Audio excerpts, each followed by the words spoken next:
Hello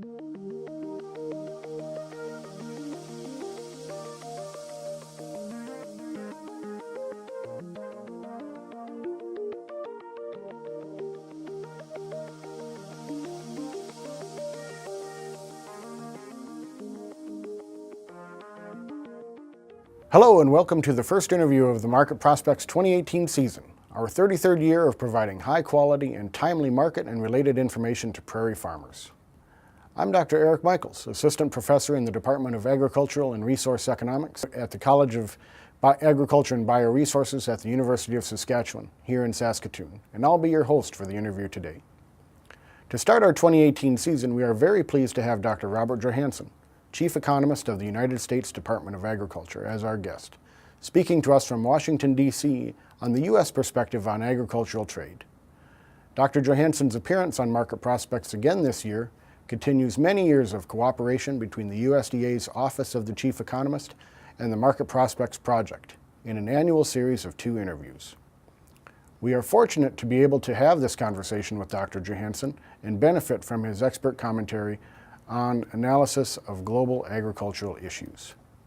Welcome, Dr. Johansson, and thank you for taking the time to visit with us on the Market Prospect series again this year. Well, it's my pleasure. Looking forward to going through the numbers and to talk about our outlook for 2018. Today, our topic for discussion is the U.S. perspective on global agricultural trade, especially trade in grains and oilseeds. To start off, please review current global stocks, trade, and prices for wheat, feed grains, and oilseeds, and the USDA's expectations around trade in these commodities for the rest of this 2017-2018 crop year.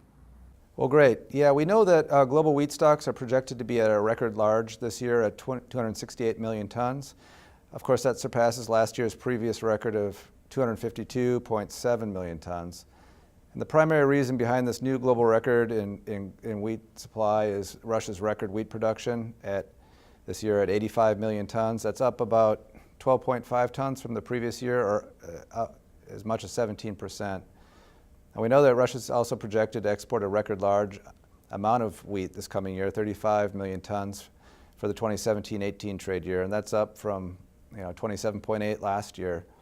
Of course, we're also sitting on record stocks here, both in the United States and in Canada. And we also know, or we expect, that Argentina and Canada are going to have higher 2017-18 wheat exports as a result, and consequently, we're expecting export competition to be heightened here in this coming year. In the U.S., however, wheat prices have been moving higher recently. We've got some dry conditions across much of the winter wheat belt, which have raised concerns for the crop. However, as you know, that correlation between winter dryness and final yields is pretty weak. They're starting at a moisture deficit for sure. And of course, in addition, we know that overall planted acres for winter wheat is down a little bit from last year in the U.S. Right now, we just put out our report of planted acres to winter wheat at 32.6 million acres, or roughly 13.2 million hectares. That's down, as I mentioned, about 1% from last year. Looking at oilseeds, ending stocks are also forecast to rise in 2017-18, mainly reflecting a sharper higher soybean stocks in the U.S. Global soybean stocks are forecast at 99 million tons. That's 2 million up from 16-17 crop year. Soybean stocks are also expected to increase between 4 and 5 million tons, up about 55% in the U.S. with the record production and strong export competition from South America. Season average soybean prices are expected to decline slightly for 2017-18, in part reflecting higher stocks. We know canola and flax prices are also forecast higher this year, which reflect some unfavorable crop conditions across the northern plains during the growing season. Global oilseed trade is forecast higher in 2017-18, with sharp gains in South American soybean exports, offsetting a modest reduction in U.S. soybean shipments. Growth in import demand for soybeans is led by gains for China. Of course, China's been a major demand driver for soybean trade, now accounting for over 65% of global soybean trade. Import growth is also expected, however, in the Middle East countries and in Southeast Asia. We expect canola import demand growth to also to be led by China, which accounts for between 25 to 30% of global imports. Turning to corn, the global corn production in 2017-18 is projected to be second highest on record. Production is forecast to be record high in Argentina and second highest on record in Brazil. In the U.S., corn supplies are record large, with largest beginning stocks we've seen since 1988-89, and the second largest crop on record. In contrast, corn production is down from a year ago in China. That's driven by year-over-year decline in the area planted to corn, roughly about 4% down. Nevertheless, those four countries I just mentioned are combined to account for about 70% of world corn production in 2017-18. Global corn ending stocks for 17-18 are down from a year ago, for sure, but they're still fourth highest on record. China's forecast to hold just under 40% of global corn stocks. That's still coming down from the large stocks they had held from only several years ago and 50% from last year. Rising global stocks, of course, pressure corn prices, and U.S. farm prices are expected to be lower. We're expecting an average on the current this harvested crop here from between $2.95 a bushel to $3.55 a bushel. We do see feed demand for corn to be up about 3% in 17-18, a little bit above the long-run average and consistent with growing consumption worldwide as demand for livestock and poultry feeding continue to grow with income and population. So it seems like there's a big increase in carryout in wheat and soybeans and less so in corn, but that's still, like you say, one of the fourth highest on record. Is that right for corn? That's right, yes.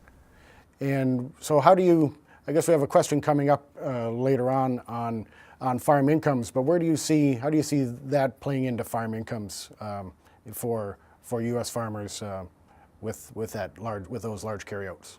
Certainly, as we look out, our 10-year forecast for corn prices in the U.S.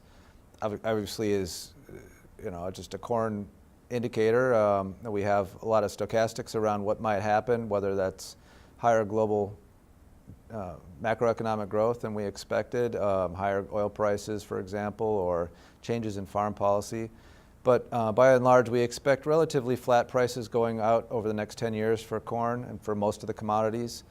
I think we have 10 years out corn prices approaching the current reference price for the PLC program at about $3.70 a bushel, maybe a little bit lower than that. By and large, I would say that farm income in the U.S. will hover in that same sort of range, with, at least looking nominally at farm income, expected net cash farm income to slowly grow over the next 10 years, but nothing dramatic certainly in sight. Generally we forecast out relatively stable, as I mentioned, prices and income similarly. We do see the possibility for higher prices, which would drive income up, but just assuming normal weather over the next 10 years, normal yields on the trend, we would likely see relatively stable commodity prices as well as income. As you mentioned, stocks are fairly healthy at the moment for most of the major commodities, and so any short-term supply shock due to drought or flooding in planted area will likely be tempered by those large stocks. So we can talk about that in a little bit more. I think you had some questions on global wheat production next. Is that right? Yeah, that's correct. Yeah, thank you. Thank you for that information. So if you could you tell us what are the USDA's expectations for global production, trade, and prices for wheat, feed grains, and oilseeds in the upcoming 2018-2019 crop year? Okay, global wheat production should fall, we would expect, mainly due to the fact that Russia's had such abundant yields over the last couple of years, so we would expect Russian production to go back to a normal level based on normal weather. As I mentioned, though, the record large carry-in of global stocks should allow world supplies to be similar to this year, 2017-18, going into next year, and encourage trade to remain large, assuming an absence of export and or import restraints imposed by any major exporter or importers. This continuation of the large supplies for 18-19 will restrain any upward price movement for wheat unless there are major grain production shortfalls, as I mentioned. With oilseed prices relatively strong as well, compared to feed grains, we would expect oilseed production to exceed the record we set in 2017-18, so likely higher planted area going to oilseeds. Soybean area will be expected to expand in major exporting countries, and production gains will probably be the greatest for Brazil given trend yields and higher area expected to be planted to beans. Soybean to corn price ratios, while not extremely high, that is, they're still where they were roughly we were at this time last year. And so going into U.S. planting this spring, likely to see continued strength on planted acres going to beans in the U.S. Relative to corn. China will continue to drive oilseed trade, of course, and account for, as we mentioned earlier, 2/3 of global soybean imports. We expect oilseed prices to be supported by lower 2018-19 global ending stocks as consumption growth outweighs higher production, so we do expect to see demand outpace supply. Looking at corn, for example, corn stocks, we expect them to remain at relatively high levels. We anticipate U.S. area planted to corn to be similar to last year's level. As I mentioned, given the ratio between soybean prices to corn prices favoring soybeans right now, but producers are also taking into account rotational considerations. So we're likely to see not a decline in corn area, but either flat or slightly higher corn area planted in the United States. Exports are likely to face strong competition from South America with large crops looming there. We know that the second crop corn area in Brazil has grown about 10% per year over the past decade, expanding with soybean area, thus giving expectations of increased soybean area to meet China's growth. In addition, we would expect to see expansion of that second crop corn area in Brazil to follow that. What are the forecasts for exchange rates and oil prices in the coming year, and how might global agricultural trade be affected by those? Well, that's a great question. Oftentimes I'll start an outlook talk like we're going to be having here in the U.S. Of course, we have our outlook here at the end of February by talking about the fundamentals in the macroeconomy.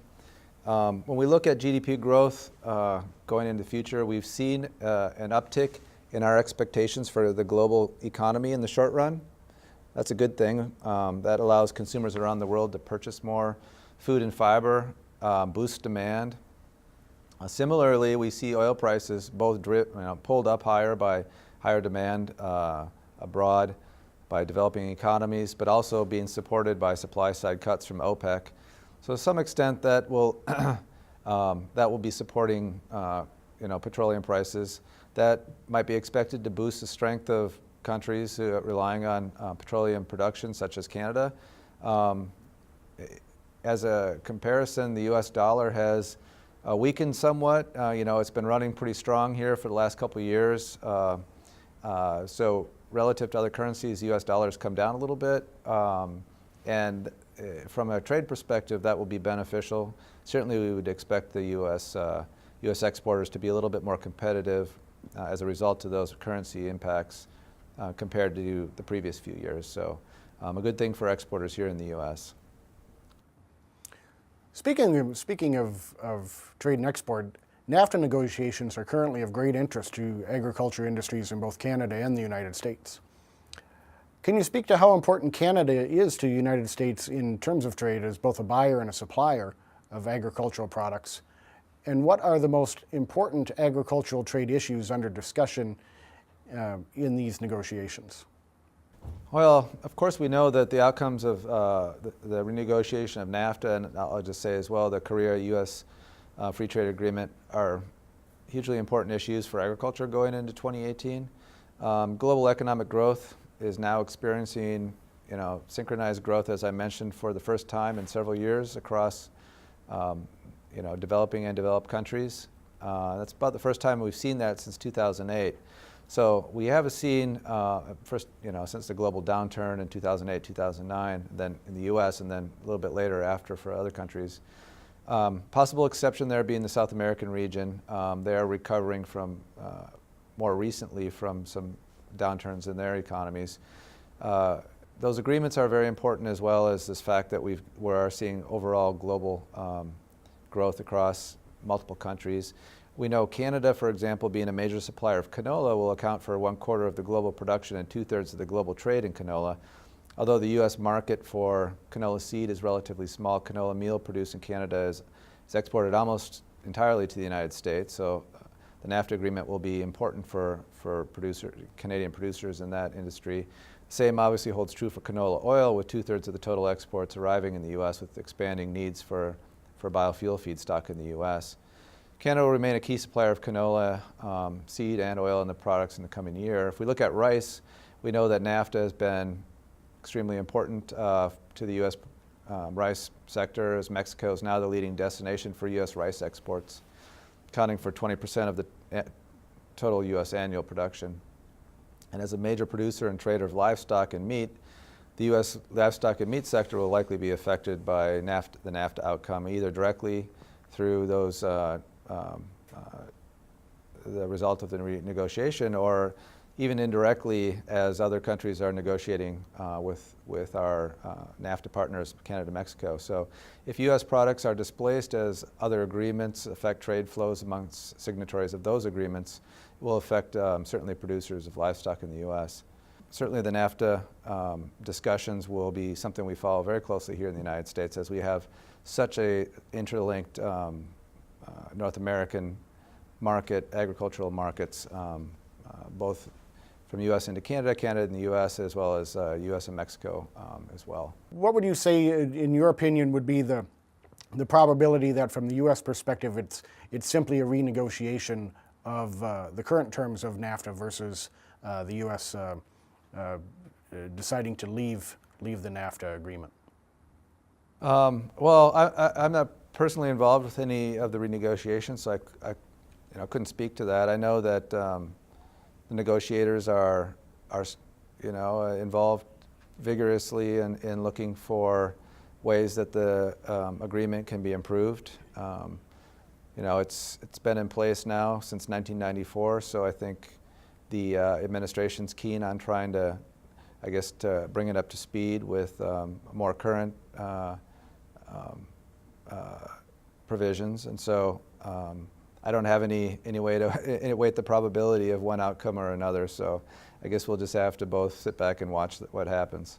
That's right. Yeah, that's you make a good point on it. Yeah, it was negotiated in '94 and really hasn't been touched since. So maybe it is time to get a fresh look at it and see where things could be improved and make things more efficient for all parties.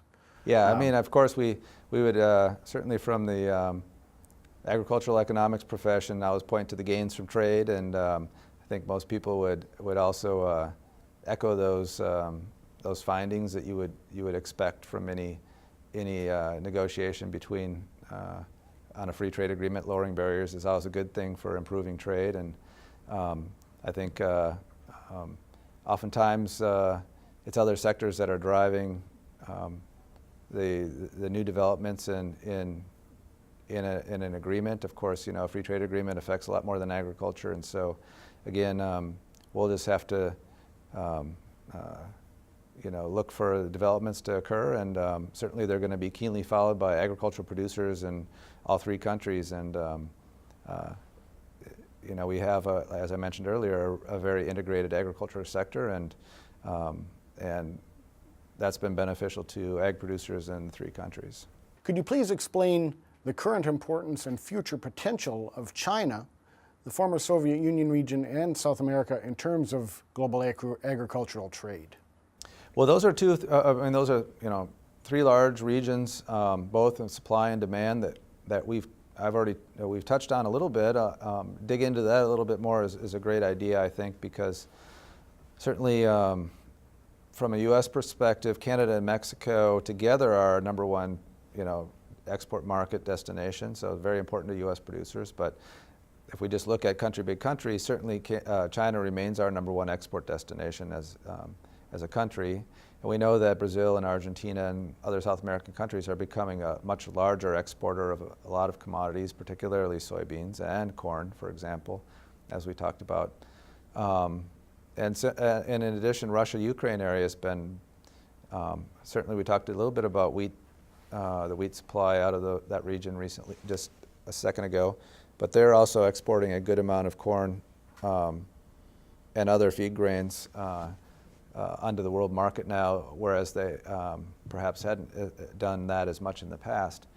But obviously we always turn to look at China being the main driver of global soybean trade, and that's kept prices relatively robust for soybeans for quite some time.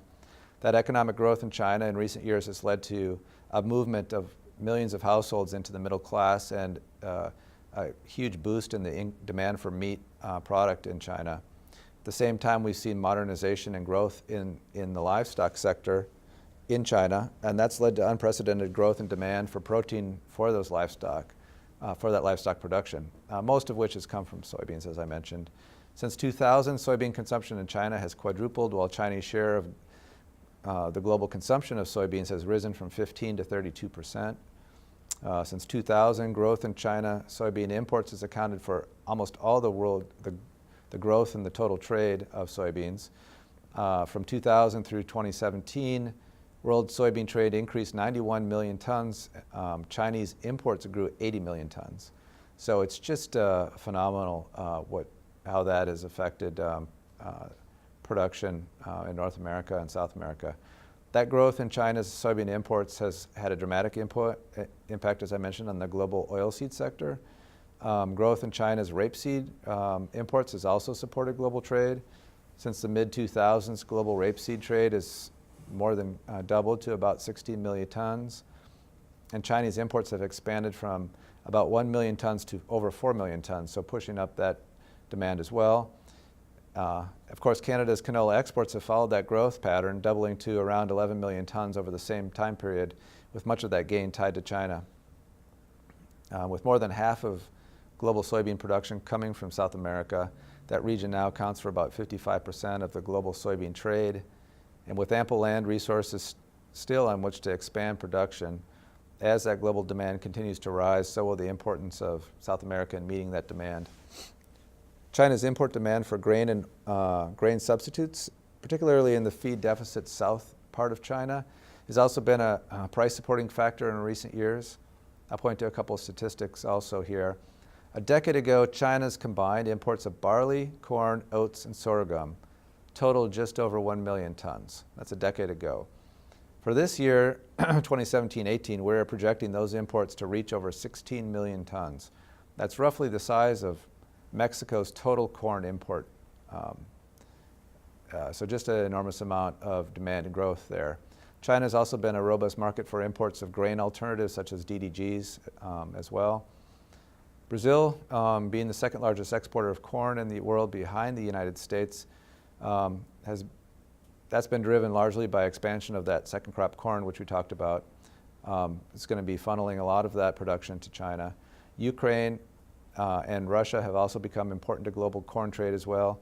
In recent years, Ukraine has typically exported about 3/4 of its production to markets, not only in North Africa, but the Middle East and also in Asia.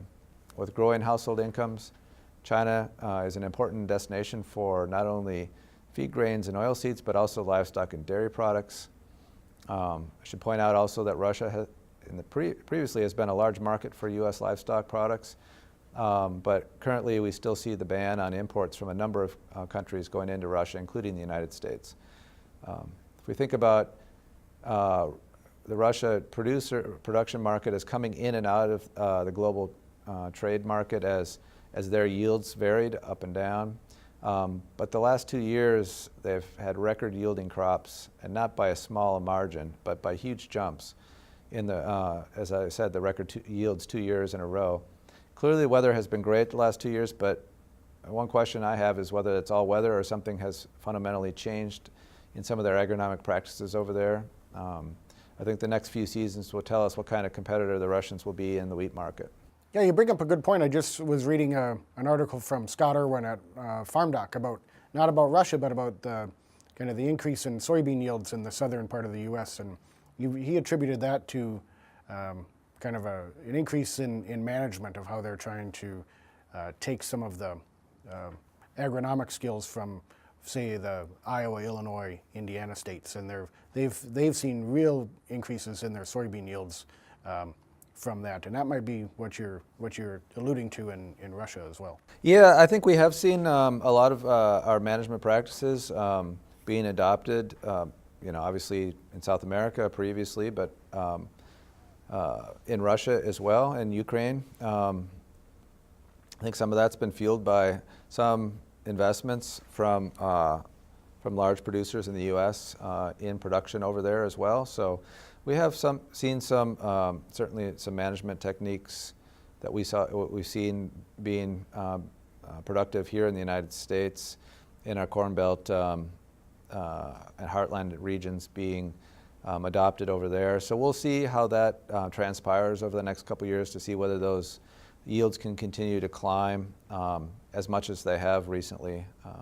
They've still got quite a bit of area to grow in terms of improving productivity, but I think their input prices, particularly land prices, are still much more favorable compared to perhaps North American markets, and so there are plenty of room for gains in margin in producing in Russia and Ukraine right now. To sum up our discussion, which specific international trade and economic issues do you think Western Canadian farmers should watch most closely as they prepare for a new production year? Yeah, I'll point to a couple of things that we've talked about. We'll obviously be following the developments in the NAFTA negotiations. Hopefully those will continue to improve the prospects for trade. Of course, we want to see new markets opening up for all our producers, and certainly equalized trading rules are a part of that process. So we'll be watching that. I'm sure Canadian farmers are eager to see the outcome of those negotiations, just as the U.S. farmers are as well. I would point to a couple other things. Certainly, we know going into this coming crop year that we have had some difficulties with, as I mentioned, with dryness in a lot of our winter wheat areas. So I'm sure we'll continue to watch that to see if we get beneficial spring rains and moisture as we have the last couple of years, which have brought up our yields for wheat crop. Also, I would say that right now our Congress is debating the new Farm Bill. That will be certainly of interest to Canadian producers. That process is just starting, or will be just starting, soon. Our Farm Bill will pretty much end at the end of 2018. Oftentimes it's extended to allow Congress to finalize portions of the Farm Bill. So we'll see how long it takes for our legislators to finalize a new Farm Bill. But that's something that certainly everybody will be watching and discussing this coming year as we move forward. Last thing I would say is global demand. Right now, as I mentioned, we've seen this synchronization of global demand across many developed and developing countries. Obviously, that helps our customers. They'll be going to be buying more of our products, more of our agricultural products overseas, but it also helps, obviously, our competitor countries as well. So we would expect Argentina and Brazil to continue to expand their production, continue to compete with us on global markets. But by and large, looking at that global GDP number, I know it's hard for producers to get all that excited about looking at forecasts of overall global GDP growth, but I would certainly point to that as one place that would be a favorable indicator of improving markets for ag commodities overseas.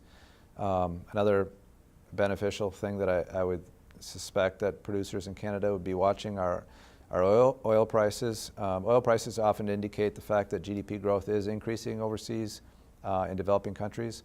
That's obviously good for the petroleum sector, both in Canada and the U.S., but it will affect the dollar's strength, both in Canada and the U.S., so we'll see how that affects trade going forward. So those would be the main things I would point to.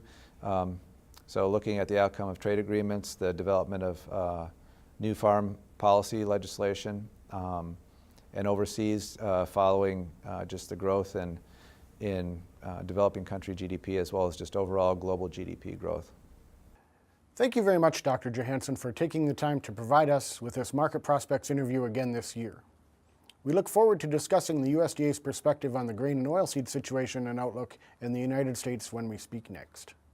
Well, that sounds great. Thanks so much for having me on your show. Look forward to catching up with you next week about our outlook for this coming year in plantings. And we'll catch up then. Thanks again. Very good. Have a good day.